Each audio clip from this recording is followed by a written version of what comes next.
but we have four great folks on the line with us today to tell us about their experiences and what they've been wrestling with for the last 10 months. So we have Penelope Bustamante, Scott Garca, Monica Dawadi, and Dylan Hendrickson. So I want to thank them for giving us their time today, but I do want them to start off with some introductions so you know a little bit about themselves, where they work, their organization, and that will help you maybe have a sense of their perspective. So I'll start off with Penny. Tell us a little bit about yourself, Penny.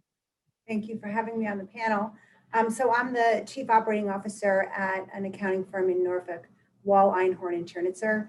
And I've only been here a couple of years, but I've been in the industry in this role for over 14. So I've worked with a bunch of different organizations, either through consulting or through actually being COO, and I've seen a lot of changes in the industry. So awesome, great. Thanks, Scott. Good morning, and thank you for having me on the panel. So my name is Scott Garca. I'm the president of CultureWorks. We're a nonprofit in Richmond focused on strengthening artists and arts and culture organizations to drive a greater impact in the community.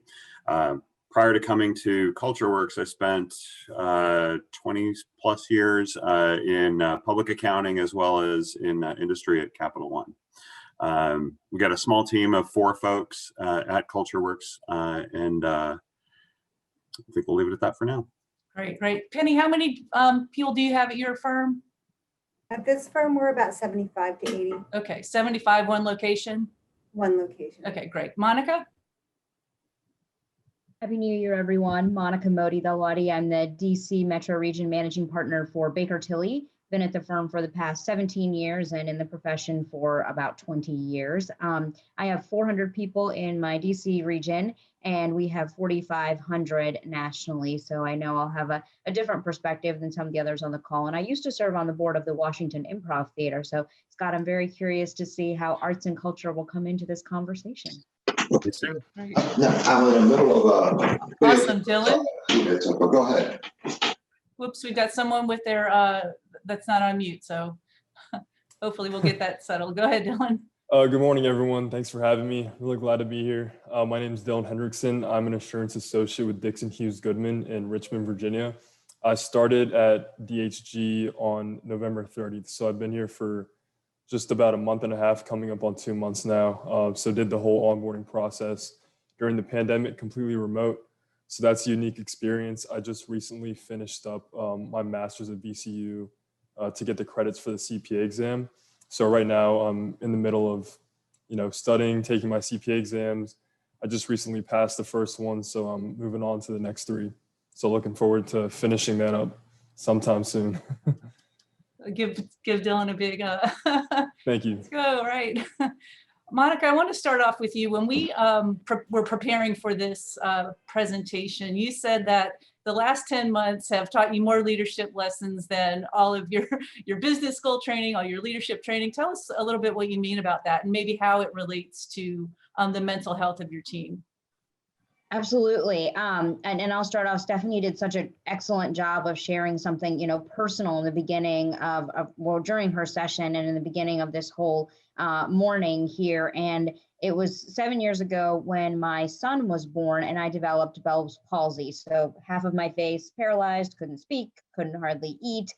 Speaking was definitely a challenge. And you wonder through that, like, how can you get through a mental health type of issue when you're trying to deal with a physical ailment, as well as how this impacts everything that you work with. And I thought that would be an exceedingly challenging time period, and it was. But when I look at this past year and the confluence of events, from everybody going remote to racial equity issues to a attempted coup on the government, I mean, this is an area where every single dynamic that I can think of has been thrown in to the workforce when we're not actually together in a way to connect. And so finding a way to keep that connection alive, interesting, and also maintain your mental health is the reason that I made that comment, because we're trying to find a way to bring people together when they can't be there, keep it engaging, perform challenging work for our clients in an environment they haven't been in as well. And how do you do so? And so I look forward to talking more about that. Right, great. So how, Monica, just to follow up on that quickly, how would you say the mental health of your team is? Do you have a way that you would describe it right now? It really depends on the level within the organization. I'm seeing partners, senior managers, directors who are on the road all the time or at events in the evening and in the early mornings. They've embraced a little bit about this challenging time that they're in, and they've embraced the fact that they get to spend some more time with family, that they can spend some more time on their health. They've got the means to buy themselves their Pelotons and other equipment so that they can be able to have that really focus on exercise during this time period. But when I look at our staff, folks like Dylan that have to onboard themselves in a completely virtual environment, they were looking at work as a place to have a social connection as well as a fulfilling place for career-related growth. It's so challenging from that front. And so what we're trying to do is really focus our efforts and activities as much as we can on those that need the support more, and figuring out a way for those less experienced professionals to have a connection in to work, to their colleagues, to see for each of them, do they have their own Doris? Do they have somebody that they're talking to, a family member, friends, a network? If not, how can work help support and be that network? Right, great. So Scott, you obviously have a much smaller team. So how would you describe the state of your team? I think like many folks, like me personally, it's mixed and it depends on the day, honestly. So in the nonprofit space, we talk a lot about how we need to take care of ourselves, because in nonprofits, and I think this is true in business as well, it's not just a marathon. It has been sprint after sprint after sprint in the last year. Of first it was, there's a pandemic, let's figure out how do we, the classic phrase, pivot and do, and make sure we continue to meet the needs of the community. And then it's the Black Lives Matter movement and the riots in Richmond, particularly. And then again, how do we meet the needs of the community there? So each one of those has had its own change curve, and now the events of last week. And so just it's a roller coaster, as it is for all of us.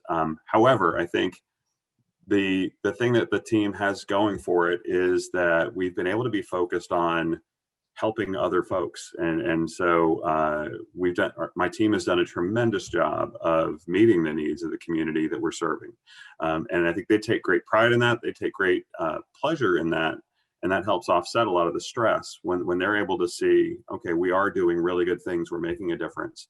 And that makes it all worth it. I think they're able to focus on that more than the negative emotions and feelings. But we're able to also talk about those negative things too. So I was thrilled last week when, frankly, I was like, wait, I have to go talk about emotional well-being at a seminar next week. And I would say late last week, we were at a lowest point where it felt like yet another thing. But I was thrilled when on Thursday, one of my team members put out an email to our whole team of 4 saying, hey, I'm feeling really uncomfortable and upset about what's going on.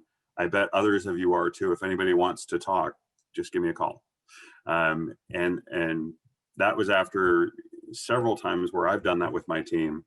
I hadn't done that yet with them. And I was thrilled that they felt comfortable enough in our environment, and they've said later how much they appreciate what a supportive team we have. I think we're long answer to your question. Sorry if I'm rambling, but overall, I'd say we're having the difficulties everyone else is, but also finding ways to work through it. Right. One thing that stood out to me, what you just said, is the nature of your organization has a very clear mission and can be inspiring. And I think that is something that we all need right now. And, especially the folks in public accounting, where I'm guessing it could just feel like a grind, is to keep talking about, well, what is that mission? Why are we here? Who are we helping? Have you, and I'll open this up to, Penny, Dylan, Monica, have you been having those conversations about what is our mission and why are we sticking through this? Yeah, my partners are definitely having those kinds of conversations and talking about, we know our purpose and why we're doing what we're doing, but how we bring that to life, and is that purpose really going down through everything we do, and what we're expecting of our people, and how we're reacting to the pandemic. So those are really honest conversations that they're definitely having around that executive level table. It's been, and they're repeatedly looking for feedback and input from the employees as well, which I think is so important, to have them be part of how we're navigating it, and not just a top-down parental, almost like, you know, dictation of how we're going to be responding to the changes in the environment. So that's been really exciting to see. Right, right, great. Any other comments on the purpose and that connection? It's been amazing to me. We've really, continued to shift the dialogue in that area. And we had one particular large engagement where over 250 people were helping on it. And so we went back to everyone and talked to them about the importance of the work, the impact it was having on people's day-to-day lives for what we were doing with what you could just view as a compliance type of activity. And for some of the people that really went above and beyond, they were, on site in a remote area for months on end. We gave them some monetary awards, and it told me how much it spoke to them, the mission and purpose of what they're doing, where they turned around and donated the monies that they got back to this community that they were helping and supporting. And that's when you're like, okay, we're making a difference. That's in amazing. a That's community. amazing. Wow. I think that's a great message, that they heard it from you, and then they heard it so deeply. They appreciated that recognition, but then they were able to give back. That's awesome. I'd like to, Dylan, just for a second, you've started a new job. You're studying for the CPA exam. Yeah. That's stressful in a normal time. What are you experiencing right now? How are you getting through this? How are you taking care of yourself? What's going on? Yeah. So, like you said, I just started a new position about a month and a half ago. I just finished up school at the end of August and started studying for my first CPA exam. I'm sure a lot of people around my age who are just out of school and trying to get the same thing done might have a similar schedule as mine, but I'm hoping it's not too crazy. For example, for me, I get up at like 5 a.m. every morning and start studying until I work around 8 or 8:30. And then, with this being busy season at the same time, I have to put in anywhere from 50 to 55 hours per week. So yeah, it's really just, for me, what kind of gets me through it is definitely just staying organized. I know now that we're completely remote, it's kind of weird to think about it, but once we first went remote, work almost slowed down a little bit just to have that learning curve for everyone. But it seems like now the pace of work has almost accelerated, since everything that you would ever need to get your work done is right there on your computer through a client portal or in your email. So you're almost expected to be able to get work done faster. And in order to do that, I found that you have to be extremely organized. So I make sure to take advantage of all the technology I can. I use this app called Trello. If anyone's familiar with it, it's almost like a note board, a task board. I set up my tasks and all of my engagements that I work on. Just step by step, I walk them through every little detail. So I find that staying organized saves me time, so that I have more time to study by getting my work done quicker.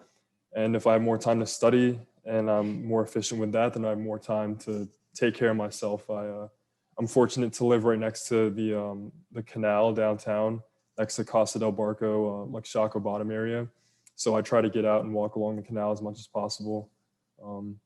So yeah, just trying to focus on myself, trying to get exercise, get outside, get some fresh air, really helps. But above all, just staying organized.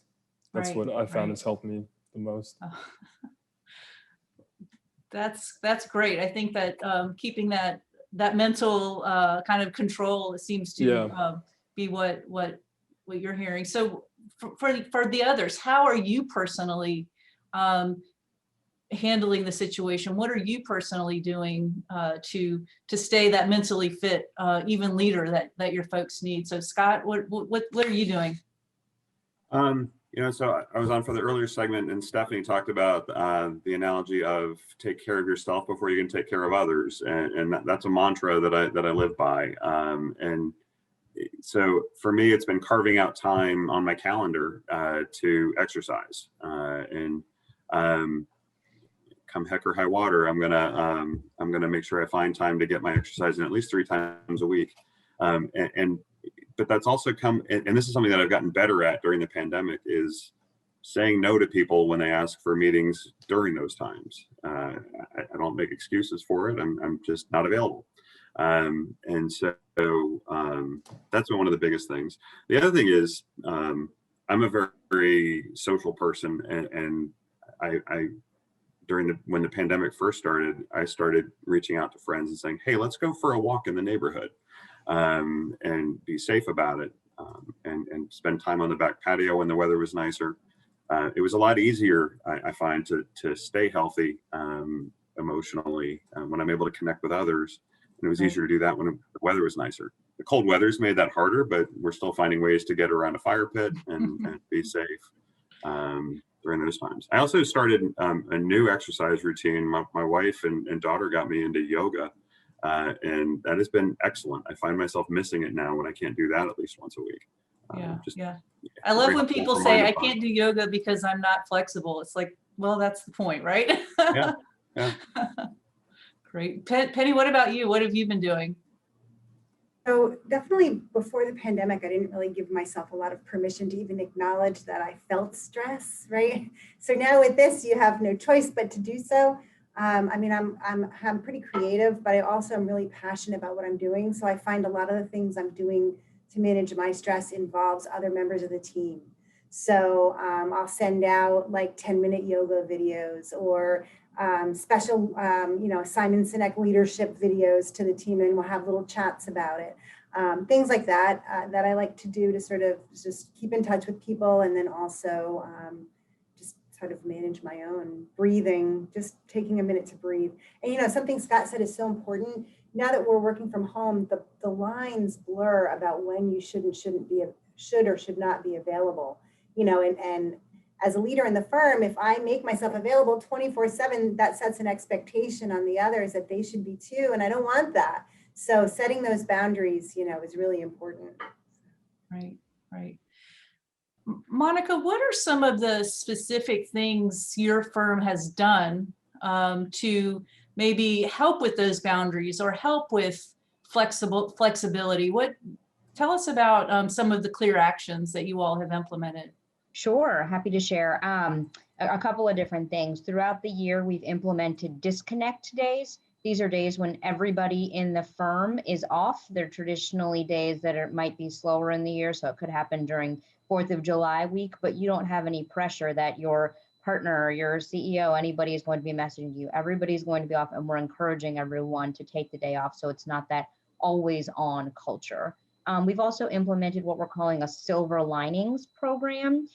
This has, and because we're a large firm, you can put this out to everybody, but there's, chair yoga that you could log into for 10 minutes. There's comedy night that you could join with your team, so you don't have to put on that event by yourself or with your team. It's something that you could join and talk about. There's wellness checkups by specialists in the field that you can log into and understand what's happening. And so it's a whole host of resources of different activities that you could join. And we give people a guideline about how much to join, but based on their needs during that time period. And then we've done some care packages out to team members as well to try to help not just give them something that's monetary, but give them a shared experience of something that they might have. So if it's a whole host of different types of foods that are coming their way, it might be some fun things for them to talk about. And that doesn't mean that they need to be on Zoom to talk about those things. Right. So speaking of Zoom, we're all on it right now. And, I think a new phrase that we all have in our culture now is the Zoom fatigue. Have any of you experienced that in your work? For sure. I mean, I think it takes, it's a whole different level of interaction when your teams are Zooming with someone, because you're focused on looking at their face. It's like when you're standing around the water cooler or in lunch or something, you don't have that intense like face to face constantly. And it can be tiring. And I think our firm, like a lot of other organizations in the beginning, we were big on like the, the weekly happy hours and the murder mysteries and all those things. And it was great, and it still is. But after a while, you'd see the participation sort of dwindle, and then it needed to shift to different kinds of things. I think something that Dylan was talking about earlier really struck me, where, he has different avenues for engagement and participation. And so, doing that through Zoom, finding ways to do that's been really, really interesting to be able to do. Yeah, yeah. Dylan, what about you and do you have any technology fatigue or Zoom fatigue, and how are you, if you are, what have you done about it? Yeah, coming into my new role, there was a bit of a learning curve for new technology. So that I wouldn't say it gets a bit exhausting. It's just, coming from one job to another. And luckily we use Microsoft Teams, which I'm familiar with. Zoom, I'm sure everyone's familiar with, but the new software I had to learn was Caseware. I'm sure a lot of people use that. It's seeing it for the first time, it can be a little overwhelming just because there's so many like tiny details. But it went fine. As far as Zoom, I don't have too many Zoom calls per day. Okay. So I'm kind of fortunate on that end. But I mean, I like seeing everyone's face once in a while. I know, for example, my girlfriend who I live with, she gets on Zoom calls all the time, but everyone on her calls just, no one turns their camera on, and they're not, I don't want to say forced to, but the management doesn't ask them to. They're allowed to just keep their camera off. I think for us, usually we like to see everyone's face and be able to, put a face to a voice you're hearing, make it seem like you're connecting with people instead of just looking at a bunch of black boxes talking to you. Right. Yeah. I definitely feel that Zoom fatigue on certain days. Like just before the holidays, it was getting really intense, and then I took a week off and felt much better. And then quickly in January, it came back. I find changing scenery helps me incredibly to overcome that. And just if it means walking outside for 5 minutes between Zoom meetings, and scheduling it that way it's all for me. It's all about the calendar, and so like I don't let people book me back to back to back to back. I've got to have a time in there where I can look away from my screen, Right. listen to some music, do something to clear my head. Right. Right. I'll add a couple strategies I've learned. If you click the little 3 dots next to the mute button, you can hit hide self view. I read somewhere that 20% of Zoom fatigue comes from just looking at yourself the entire time. It's like you're looking in a mirror all day. And so hide your self view so you don't have to worry about that. You wouldn't do that on a conference call. And then for every 20 or so minutes you're on Zoom, just look away, let your eyes take a rest. And then I also have started doing with our team some connection before content. So if you were getting together in person for a meeting, you'd have some small talk. And so I asked people to do small things like pick up something from your home and tell us about it that we wouldn't know about you. Maybe we wouldn't know that you're so religious that you read the Bible every night, or that you collect stamps or something like that. And so we get a chance to really get to know one another and try to use Zoom for some good in the conversation as well. I have to agree with you on the self view. It's like, okay, I've never worried about my hair so much since we've been on Zoom. It's ridiculous. Maureen, I wanted to share something that my organization's doing because it might help other accounting firms do something similar. One of our senior managers here had this great idea because we were feeling Zoom fatigue, but we wanted to stay connected.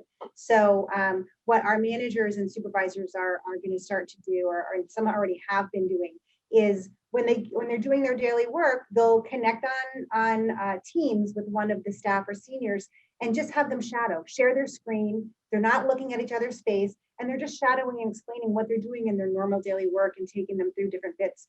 And it's been nice. It's like they're kind of watching from their shoulder, but you're getting that connection. They can ask instant questions. It's sort of helping, it would help, or it's supposed to help replace that like organic in the office, walk up to somebody, sit next to them and show them. So that's something that might be useful to others.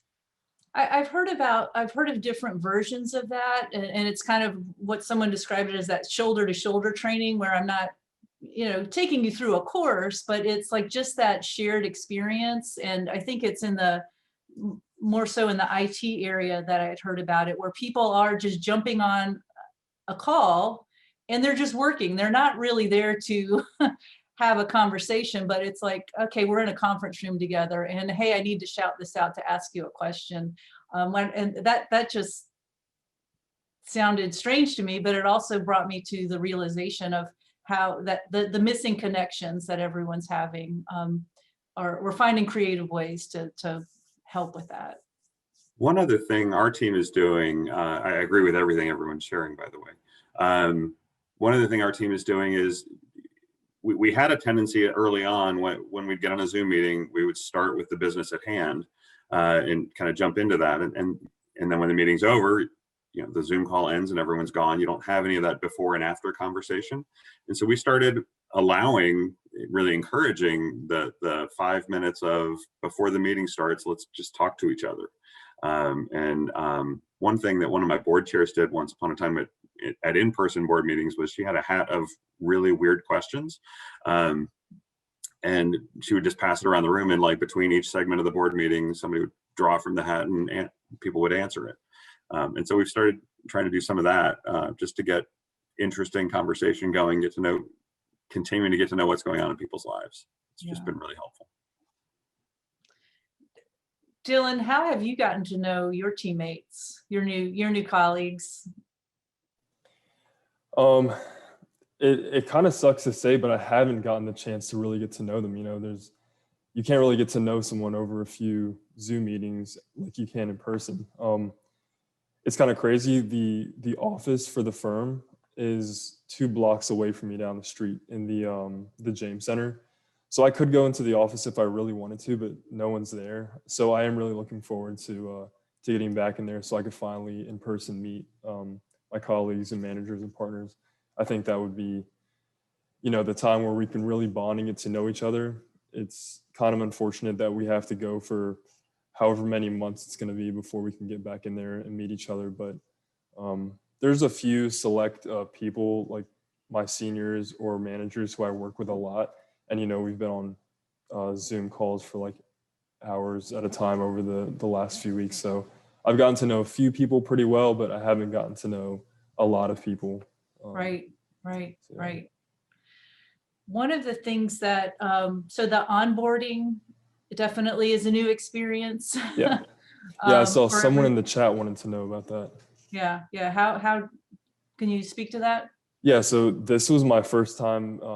I honestly never thought that I would be doing a remote onboarding, first time for me, and I'm sure it's been a first time for a lot of others. I think something we spoke about earlier is, you know, students coming out of school and this being their very first time in the working world, having their very first job completely remote. It must be a crazy feeling. But yeah, going through a remote onboarding process, it's pretty much just a few interviews over Zoom. And then after, I think it was like 3 different interviews, they really just send you everything in the mail. I thought I would have to take a nice little walk a couple blocks over to pick up a laptop and all other equipment. But the next thing I know, I had a knock on my door and someone gave me a giant box full of my laptop, a book bag, monitors, travel monitors, keyboards. So I think they really have it down to a science at this point. So I wouldn't say it's difficult, but I can definitely understand how someone having this be their very first job in the profession, it being kind of stressful. Yeah. Have you all done much onboarding with folks in your organizations? Monica? We had 40 new hires join our DC office in the December time period. And a couple of lessons we had is, you know, in the past, you might have gone into a couple of weeks of day-long trainings together in the conference room, but it was just going to be too much via Zoom to do that all day long every day. So to break it up into much smaller segments that people could intake, have some other work activities that they're doing. Each of the teams has set up Teams chats, and, you know, no question is too silly to be able to ask in that particular Teams chat. And part of it is just check in and say, you know, I've started my day. Here's what I'm working on. If you need any help, feel free to jump in. And so you don't have to be in Zoom. There are some people who have elected to do the shadowing as well, and keep their Zoom rooms open, kind of like you'd be in an audit room during the day, and see how it's going. I have a check-in with all of our new hires next week to see, you know, how this has been successful or not for them. We've also heard from people that they'd like to connect outside of their teams. Dylan mentioned he has a good connection with his seniors and managers, but he likely would have met a lot of people throughout the firm had he been on site. And so we're going to try some Zoom lunch bunches where they're just fun topics. What do you want to talk about? NFL? You want to talk about comedy night? You want to talk about what you're watching on Netflix? And have people in the different breakout rooms we had in the first session before, and just have a conversation with folks about different areas that are interesting to them. Yeah, yeah. Penny, what's been your experience with your cruise onboarding? Similar to Monica's, where we're doing a lot of it, most all of it virtual. If we had an opportunity to bring in our group. This summer was the first time we had a whole virtual intern class, and now we have another one now that just started. And if we have the ability to bring them in for a day, we will. We have a big enough spot that we could social distance, but it's pretty much all virtual. And the same thing, making sure that they're engaged, both, that they're learning, that they're getting to meet people, that they're also understanding the culture, which I know is a big thing, right? How do you get your culture?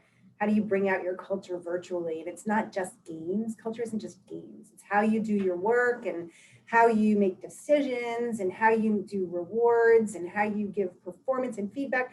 And so all of that is tied into, we have a talent, an engagement coordinator here who's worked hard to really revamp the entire onboarding experience and make sure all of those pieces are involved in it. Right. Penny, one of the things that I remember we were talking about when we were preparing was just the employee benefits and the benefit package, and how this wellness and mental health emphasis may influence that in the future. Could you tell us more about what you're thinking or what you're seeing? Yeah, sure. I mean, I think, in the past, I think our company, as well as many others I talked to, had a sort of approached benefits as like, okay, well, here's your 401k, here's your health benefits, here's like these tangible items, right? But there's so much more than that. I mean, there's also the effort to ensure that the benefits that your organization has continues during the pandemic. And what I mean by that is things like, we have a virtual doctor now, right? So like through our health plan. So promoting that health aspect of it. Even like the stability of like, we didn't have salary reductions. We continued with our bonuses and promotions this year, and like communicating that out to help reduce stress and anxiety around that, which also helps with mental health. Things like that. And along with the actual benefits and also encouraging younger staff who maybe didn't have their CPA license yet to go get it, making sure that they're getting extra CPE if it's available, so they can, again, have another outlet to stay engaged and stay mentally healthy. So those are some of the things that we've been working on, that I've heard other firms working on as well. Right. I know that flexibility is one of the, when you just read about what do people care about in their work world, and this was before the pandemic, was flexibility. But you see companies don't put that in there. Previously, it would not be anywhere in their kind of benefits, or here's some of the things that we will offer when, they might start off with the 401k, when some people now, that flexibility is even Huge. more so than ever. I think that, Maureen, don't you think that people now are I mean, I'm finding with our employees, what they want to do for work and how they want to work is shifted in their mind now. They know they can work differently. And so organizations have to respond, and flexibility is part of that. So Right. How has the flexibility changed? Some unique types of benefits, one that you might not think of, but has become so important during the pandemic: pet insurance that we offer to our team members, because so many of them have adopted or taken in some new furry friends to keep them company during this time period, and having that ability to properly take care of those pets has been so important. The pet puppies, or the COVID pets that we're seeing everyone have. So you've added pet insurance. Wow, that's really interesting. Kind of maybe connecting with the onboarding, what would happen after the onboarding and down the road is the performance reviews. And I think that a lot of folks are that's anxiety inducing for a lot of people from the get-go. But maybe just wondering how is my work perceived? How do you think I'm doing? And then also, what types of questions do you want your managers and supervisors to be asking? How has the performance review changed for you, Monica? So we've specifically asked people to ask questions about this time period and the impact on their schedule, their ability to meet client deadlines, what other needs they might have during this time period, ensuring everyone knows about our employee assistance programs and how to tie into them. In this past year, we've implemented a whole new system called Quantum. I get no benefit from mentioning them, but I think it's a phenomenal system that helps us to very quickly perform evaluations, receive feedback, get feedback, and track how people are doing and where they might need some additional assistance. Right. Anything unique? Dylan, go ahead. Yeah, sorry. One thing I just wanted to piggyback off that. I think one thing that's definitely a little more challenging in the remote environment is the process of either giving or receiving or even just asking for feedback. I think it's a lot less now that there's no in-person contact. And I think, new hires, people coming right out of school, even me, for example, it kind of seems like going down the road while we're still in this work from home environment, our performance is just going to be based off a few numbers that are populated on management's spreadsheet. And there's not really a whole lot of, what's the word, like non-metric type things that are being used to evaluate performance. I think being sociable with your coworkers and clients is a big part of the public accounting industry, being able to connect with your clients. And I think, just working remote, it kind of makes that area a little more gray and a little more fuzzy, because what you're being evaluated on is just, numbers and certain hours that you put in. So I think feedback is definitely something that might be an ongoing issue. Yeah. Penny, any comments on that topic? I mean, I definitely agree with everything that's been said, and Dylan, your insight's also so great. I love to hear, the new staff insight as well. I think something that is important to remember is, as Dylan said, a lot of times as accounting firms, you look at things like billable hour goals, right? Which is great, and it's important, and it keeps the firm going. But at the same time, how is what they're doing, how is what each person doing tying back to the strategy, the core values and the culture? And you can do that. You can have that as part of the discussion. And there are some metrics you can put around that, whether they're tangible or intangible metrics. There's definitely having that conversation and helping people understand their contribution to the success of the firm is really important, especially now when we're so disconnected physically. Our community is so disbanded right now. Yeah. Scott, you are a team of 4. So, a lot of these maybe big firm benefits or structures don't really apply potentially.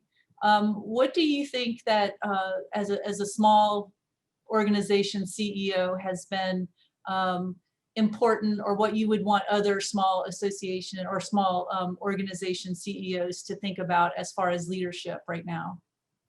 I think it's still important to show your employees that they're valued, and that's something that nonprofits have always struggled with, is not being able to offer the same benefits that many of the large companies do. But it's about showing that you value your employees. And so for me, we talked earlier about flexibility. That's been really critical, and being able to grant that flexibility to our teams used to be a nice selling point for nonprofits that we had that everyone else didn't. So I'm nervous now that y'all are gonna start running with the flexibility thing. But so I think being flexible and being authentic with your teams has been really vital for me. Like just sharing where I'm at in the midst of all this has opened up a lot of conversation among the team. And back on the topic of performance reviews, I'll say I had every intention of doing performance reviews this year, but flexibility came back into play again, where we're all trying to figure out how to get our jobs done in this new environment. And there came a time where I couldn't ask my team to do their own self-assessments because they also had all these other things going on. And so we chose to defer those for a little while. Not ideal, but we also have a lot of real-time feedback as well. And so to me, that's been important before, during, and after this, is the importance of real-time feedback in the moment and as we're all doing our jobs. Right. When we were kicking off, Monica, you mentioned that you're what was it, your comedy improv, or? Yeah, I used to be on the board of the Washington Improv Theater on U Street downtown. Mm-hmm. So, your question about how are arts playing into the stress and the quality of life. I know that I love to go see plays, love the opera, love a lot of things that I'm like, gosh, I am really missing that stuff. It's not the same just dropping into the the streaming performance. It is that community experience, I believe. So Scott, how are you seeing that play out in the community, how arts are impacting people's well-being?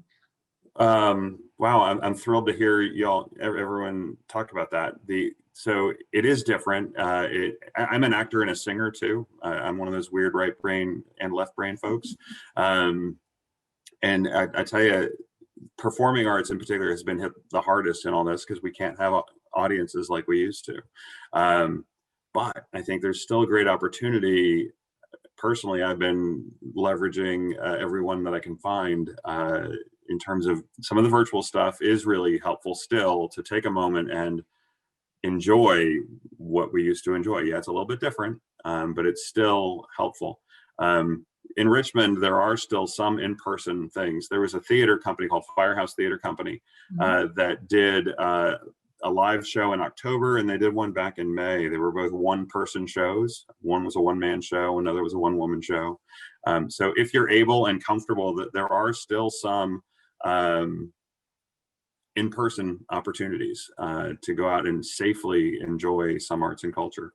A quick plug, at our website, we have a free arts and culture calendar where we highlight in-person and virtual events separately, so you can see what you're interested in. I encourage everyone to check that out at richmondcultureworks.org. And so it's been a matter of just choosing to find those moments where you can interact with the arts. I think I've seen a lot of creativity on social media. There was one group that it was a group of roommates who were an actor, a writer, and a musician, I think, and I can't remember the fourth. And they've started doing what they called quarantine theater, and that started about 2 weeks into the pandemic. It was really entertaining. So some really great creativity out there. Encourage folks to, in your own communities, look for where things are still happening. I love that creativity element. I'm on the board of Conscious Capitalism DC, and one of the other board members is a restaurant owner. And so he hosts drive-in movie nights where they'll deliver your whole meal to your car, and you could also do the whole experience virtually and be able to have the meal ordered to your house. And I just thought it was phenomenal because, like, this chat box has been going crazy the whole session. It's a whole different movie experience when you're real time giving people feedback on what you're seeing and how you're seeing it. And so that creativity of how do I keep my business going and still give people experiences that are meaningful, I think is so important right now. Right. Yeah, I think the big fallback that we have had, a lot of us, is the exercise is important, but there are those other parts of our spirit that we need that help us with our wellness. And, I saw several in the chat of liking to dance or, the singing. So it's definitely the release that maybe we're missing out of, but we can ease back into on to help with that. I will say, I will encourage everyone to think about how important that is to you right now, because those organizations are struggling as businesses. And so we have got to support them now so that they'll be there so that we can enjoy them when this is over. There's high risk of a lot of these organizations. A lot of these are small organizations that are on a shoestring budget. So I encourage you to get out and support your arts and culture organizations now so that we can enjoy them later. Right. Kind of similar to the restaurants. It's hard to tell what will be left when we are able to get out and about. Yeah. So we have about less than 5 minutes left, and I just wanted to hear about some silver linings that you have had for this. So Dylan, do you have any silver linings from the past 10 months? I would say in my, life of grinding on, my 2020, although it's been horrible, I've had some definite milestones for myself. Finished school, passed my first CPA exam, got a new job.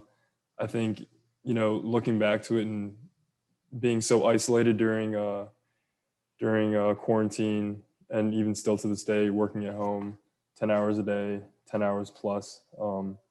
I think, I don't want to say little things, but just things like that, excuse me, just, help me remind myself that I'm pushing forward in the right direction. So once this pandemic's over and we get back to real life, I can hopefully pick up in a good spot for myself and get back to it. I can't even imagine to see what you're going to achieve non-pandemic, because you've done pretty darn well so Thank you. I appreciate that. Thank you. Penny, what about you? Any silver linings for you personally or your firm? Yeah, I mean, I think as an organization, there's a lot of wisdom that came out of the chaos this year. And, we'll be able to we made some really bold choices, and some were successful and some weren't. But, I just think we really learned how to be resilient, and how do we want to move forward differently in the future. So. Right, great. What about you, Scott? There's been a lot of positive that, there was a lot of fear, but out of that came these amazing things. We created a relief fund for artists that was absolutely tremendous. We helped over 180 artists so far in 20 organizations that never would have happened without the pandemic. And personally, I think, discovering how important personal time with family and friends really is, and being able to make those choices. That's some of the stuff that, already I'm missing the walks with friends back in the summertime. And so I hope that some of those patterns shift permanently. Right, great. Monica? As an organization, I think silver linings are how much technology we were able to put in place in such a short time. Our commitment to diversity, not just saying that we're pro-diversity, but saying we're an anti-racist organization and we're going to do things that anti-racist organizations do. Personally, that commitment to health, I ran a 10K this year, didn't think I would be able to do that.